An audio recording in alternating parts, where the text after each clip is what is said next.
we move on into Eicha, the third parak of Eicha.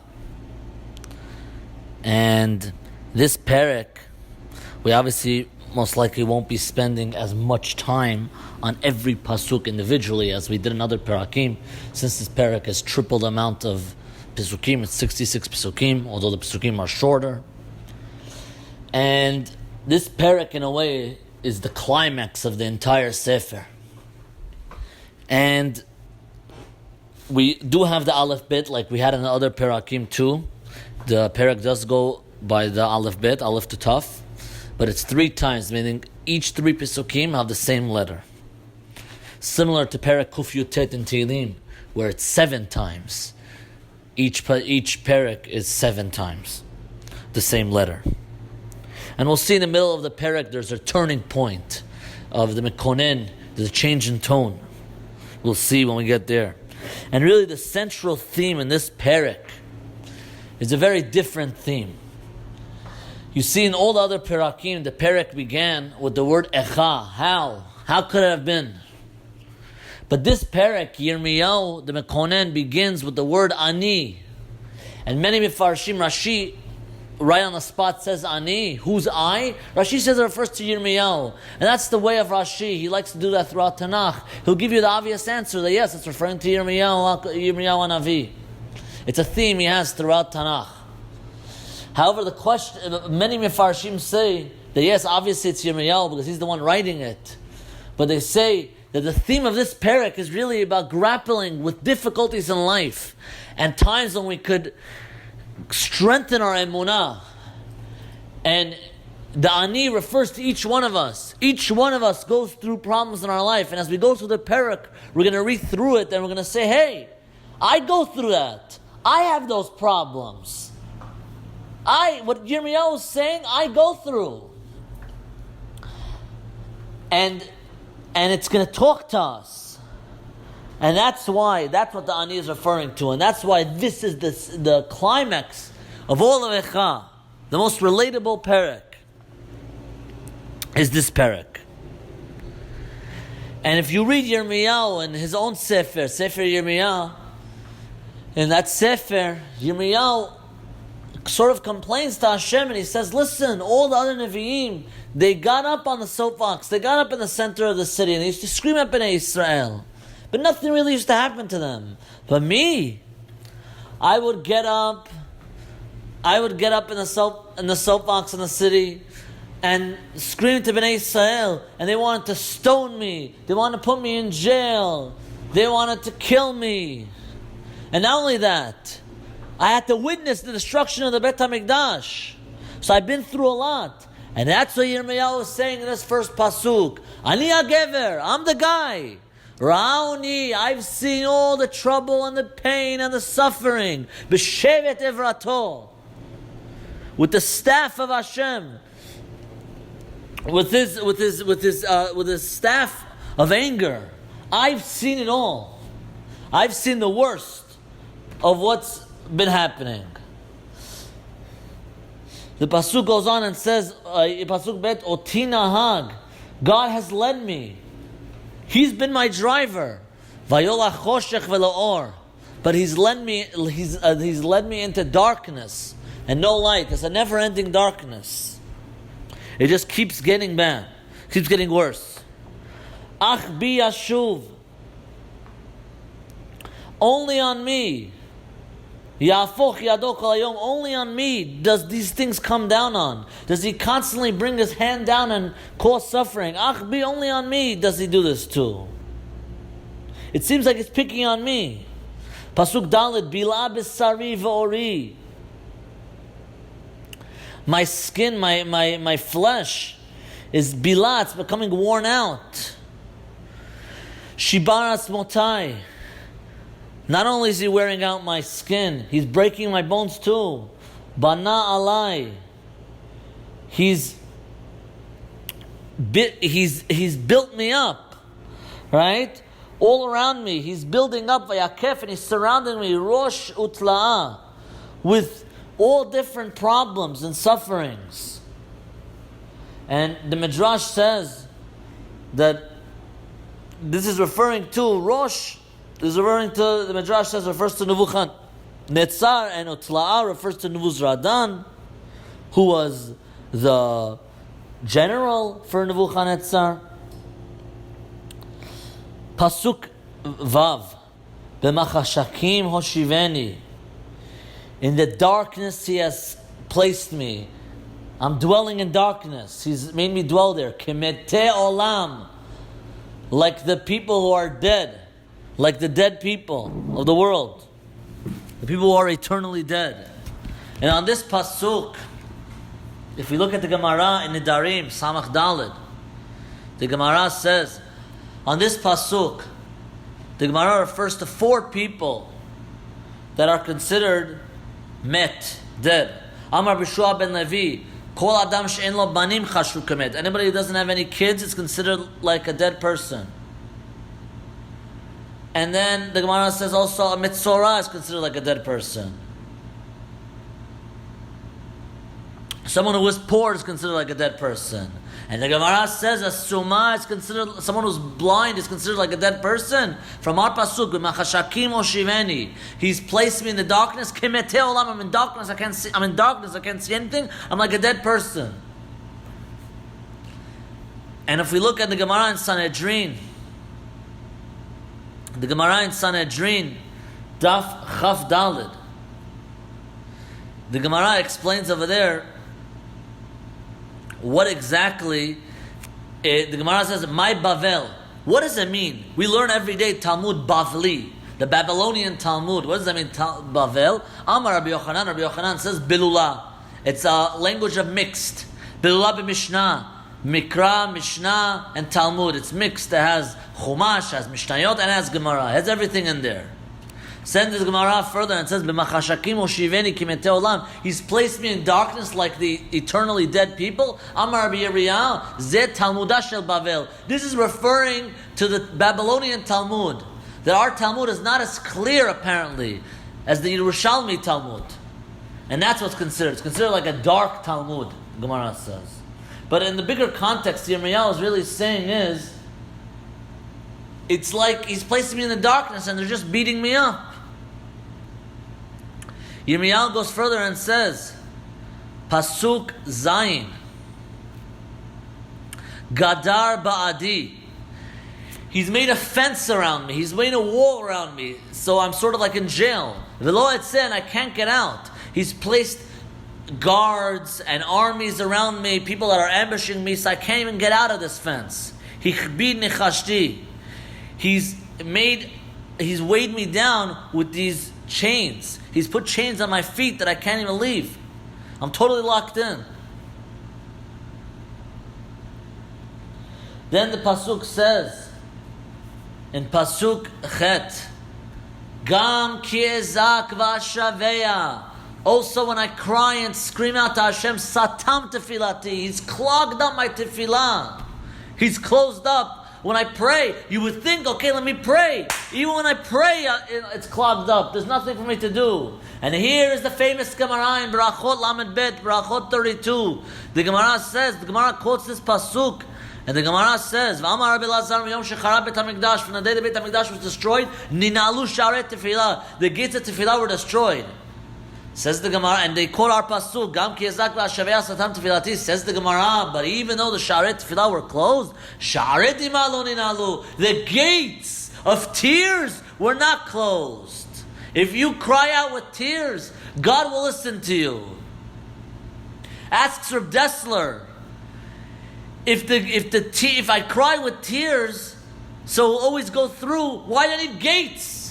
Why is it called Sha'arei Dima? Just say Bidima, with tears. My tefillah will be answered. What's Sha'arei Dima? The gates of tears? Explains Reb Dessler that tears will get you through, but fake tears will not get you through. The gates are there for fake tears. Only if it's genuine will that work. Only if you genuinely have tears. Not like, oh, let me just fake tears to get my tefillah answered. And the Midrash, in the Otzar Midrashim, which is a compilation of different Midrashim, the Midrash says The Midrash quotes Midrash Olam, the Midrash Leolam. The Midrash says, Leolam yehe adam zahir be'onat ishto. A person should be very careful with the abuse, verbal abuse, or the way one treats his wife.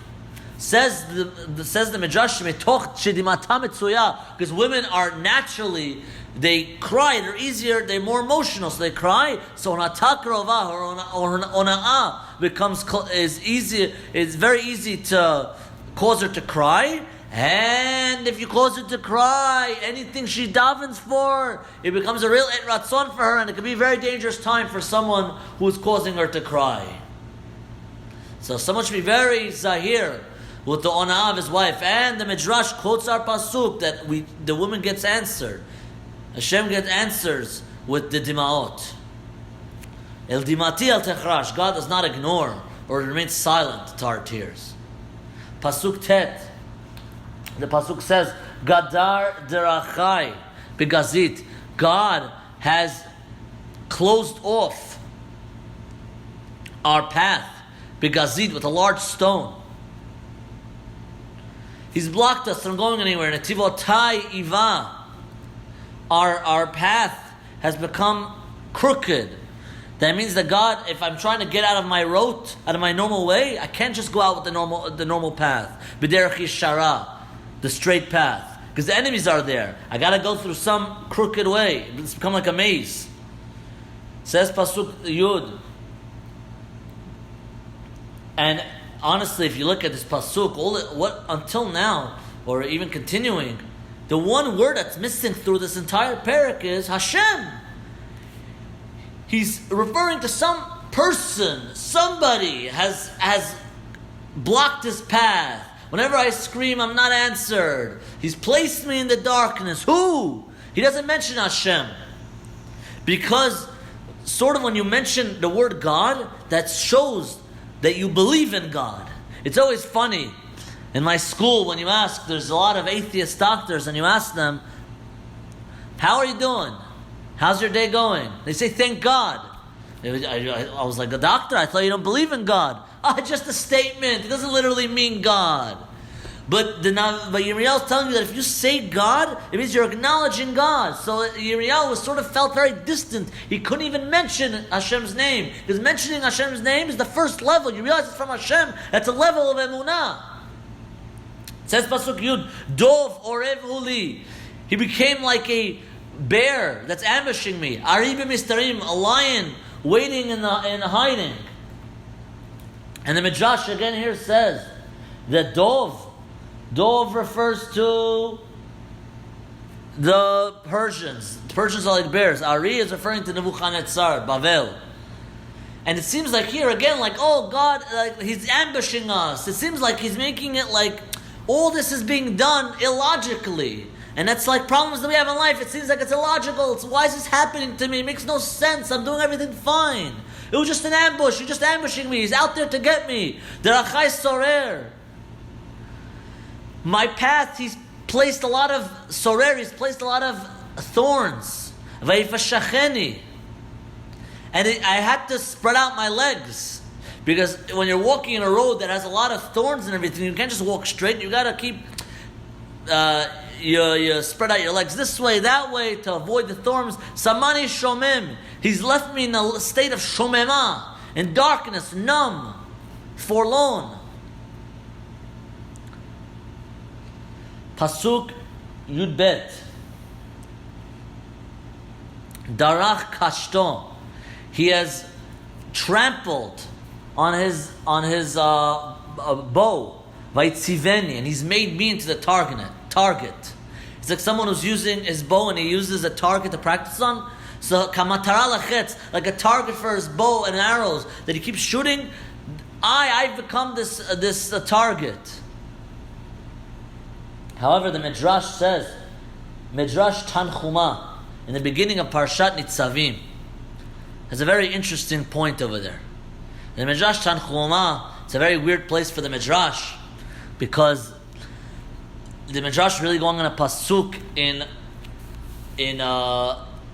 Ha'azinu, and the pasuk says, Amar Rabbi Chanina Bar Papa, Amar Kadosh Baruch Hu. Hashem said, Me'olam lo hiketi umam v'shaniti la. I've never struck a nation one time and then continued to do it again a second and third time. And because, after you strike a nation one time from God, they're done.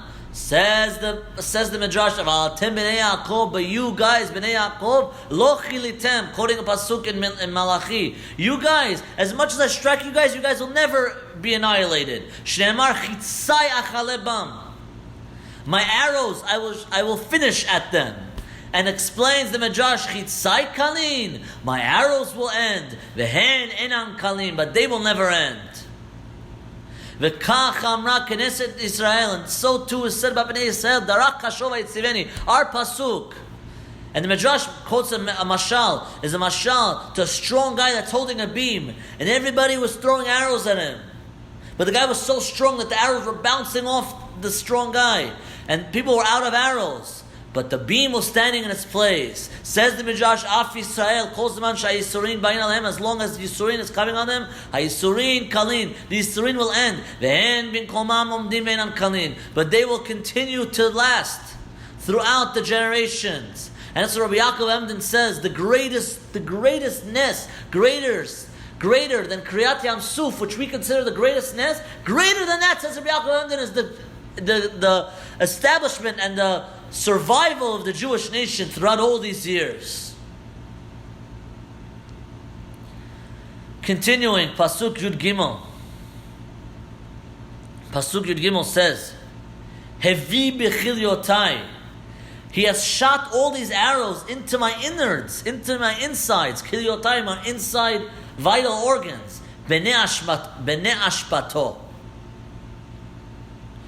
B'nei ashpato. Which literally means the arrows that you shoot into the garbage dump. So he's shooting these arrows and constantly shooting these arrows at us. Says Yirmiyahu, the next few Pesukim are just different languages of how we've been a joke. We've said these, we've explained these in different Perakim. Hayiti sechok k'chol ami. I've been a laughing stock. I've been a joke to all the other nations. Their song all day, they've been singing about me. Hisbi'ani b'meromim. You filled me up with bitterness. Sirvani la'ana. You made me full with suffering. Pasuk Tet Zayin. Vayagres, and you've broken. Bechatzatz. With these small pebbles, shinai, my teeth. Rashi explains here, what are these pebbles? He explains that in the olden days, it's these small pebbles that are in the dirt. In the olden days when they used to knead, the people in Galut, they used to knead their dough in like pits, which were full of, in the dust. And these pebbles used to enter into the pits. It used to enter into the dough. And Yirmiyahu is saying, my teeth have been broken from these pebbles. Hichshipani ba'efer. He's covered me over, he's ground me down into the dust. He's pushed me into the dust. And the Shulchan Aruch, if you look at a halachic point here, we have here, if we look in the Shulchan Aruch, trying to pull it up here, and this Shulchan Aruch is really based on a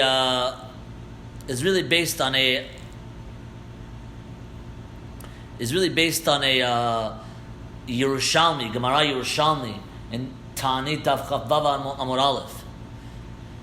The Shulchan Aruch says an Orach Chaim Taf Kuf Nun Bet. It says Mish Efshar Lo, someone who's possible for him, Lo Yochal B'Sudam Afseket. All you should eat at the Sudam Afseket, the last meal before Tisha B'Av, El Pat Chereva, some burnt bread, B'Melach and salt, V'Kiton Shel Mayim, and a jug of water. Just have the basic necessities.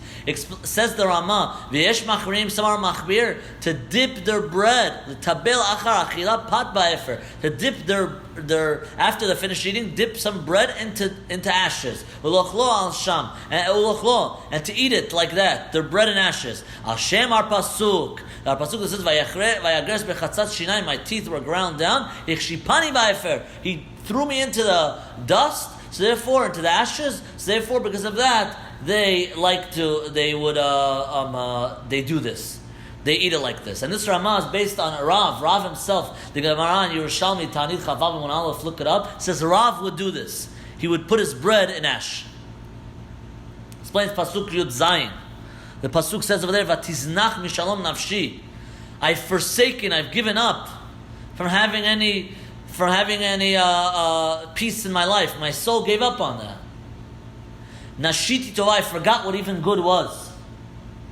I want to have inner peace, but I forgot what it was. And if you look in the Gemara in Shabbat, Daf Chaf He, the Gemara over there, we won't go through it now because we don't have enough time. The Gemara over there discusses what each one of these things were that we lost. Actually, we'll just do it very quickly. Vatizdach mishalom nafshi, nashiti tova. My vatizdach mishalom nafshi. Amar Rav says zu adlaka ner Shabbat. During the time of the Churban, they lost hadlaka nerot Shabbat. Nashiti tova. Rabbi Yirmiyah zubed amerchatz. They had no more bathhouses. Rabbi Yochanan says no. It meant that they couldn't wash their hands and feet in hot water.